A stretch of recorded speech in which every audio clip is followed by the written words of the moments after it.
This is Tamara's first time eating ice cream in a cone. Is it yummy?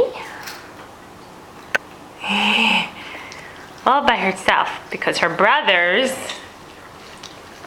are having ice cream in a cone. And it's not fair. She's very upset. She also wants ice cream in a cone. So, we have a bunch of dirty chocolatey faces. And one especially cute chocolatey dirty face. Oh no, don't hold it upside down. Put it in your mouth. Good girl. Oh, you're eating the whole thing at once.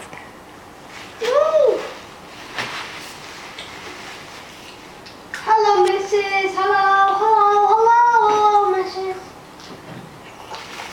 Drinking it. She thinks it's a cup, she's drinking it.